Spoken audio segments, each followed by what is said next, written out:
Now let that sink in. German Chancellor Merz just stood up at the Munich Security Conference and he did something unheard of. He didn't just criticize America. No, he declared the American-led world order for dead. His message? The United States has lost its claim to leadership. Full stop. Then he dropped the bomb. Literally. Merz announced that Germany is in talks with France to join their nuclear deterrence program. For 70 years, Europe hid under the American nuclear umbrella. Not anymore. They built their own. So what is the significance of that? Well, that I will tell you right now, and I'm breaking this down into 3 parts. First, the break. Why Germany is officially cutting the cords and declaring independence from Washington. Second, the build. How they plan to build the strongest army in Europe and a French nuclear shield. And third, the fallout. Why there is no going back and what this means, especially for Canada. Let's get right into it.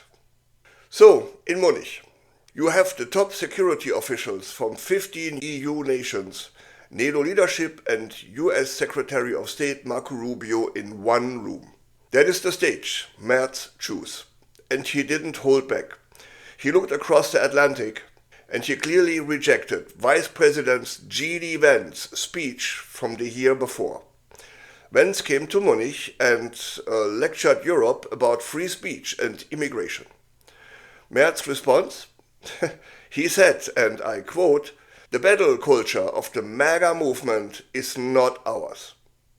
Wow. Bravo, Chancellor Merz. Think about that. A German chancellor on global stage is directly opposing the American vice president worldwide. He made it clear, our values are different.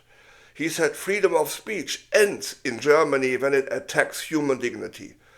He said Europe believes in free trade, not tariffs. They are sticking to climate deals and they are sticking to the World Health Organization. This isn't just a political disagreement. This is a clear separation of values. The EU has values. Trump's America? Not anymore.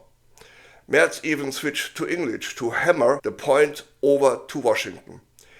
He warned them, in an era of great power rivalry, even the United States will not be powerful enough to go alone. He was telling the US, you need us, just as much as we need you. But the implication is clear. If you're not willing to act like a partner, we won't wait for you. So, if the US is stepping back as a reliable partner, what is Europe doing? Well, the EU is building their own shield. And it starts with the ultimate weapon. France has about 290 nuclear warheads. They are the EU's only nuclear power since Brexit. And Germany, by treaty, can never have nukes. So Merz is doing the next best thing. He's cutting a deal with President Macron to put Germany's money and support behind France's nuclear deterrent. Brilliant. Right now, US nukes are sitting in Germany, Italy, Belgium and the Netherlands. This is the old model. The new model? A Europeanized French nuclear umbrella. Macron has been hinting at this for years. Now strategic dialogues are happening. And Germany is taking him up on it. But it's not just about nukes. Merz also announced Germany will build the strongest conventional army in Europe. That is a massive shift. Because since World War II, Germany has been militarily very shy. Not anymore. Germany is pouring hundreds of billions into the Bundeswehr. And here's the kicker. That money used to buy American tanks, American jets, American systems. Not anymore. That cash stays in Europe. It goes to France and Germany factories and Italian shipyards. Europe is now spending close to 400 billion a year on defense.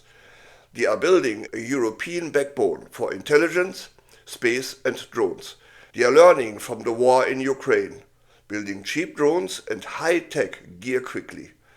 They aren't just talking about protecting themselves.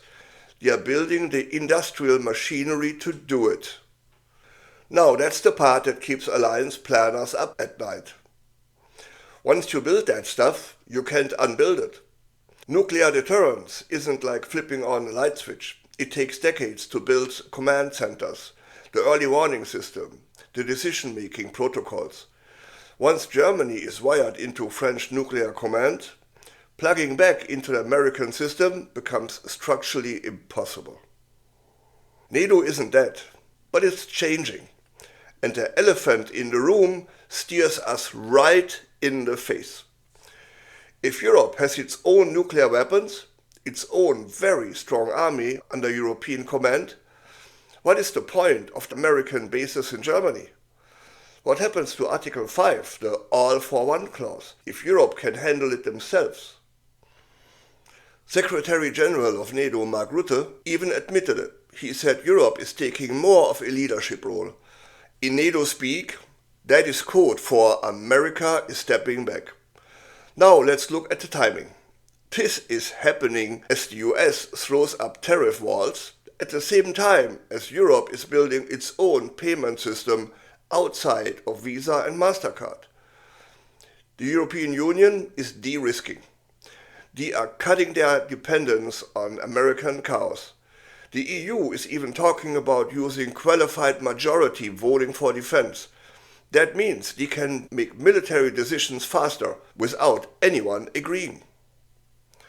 This is a huge shift towards a real federal army in the long run. So where does that leave Canada?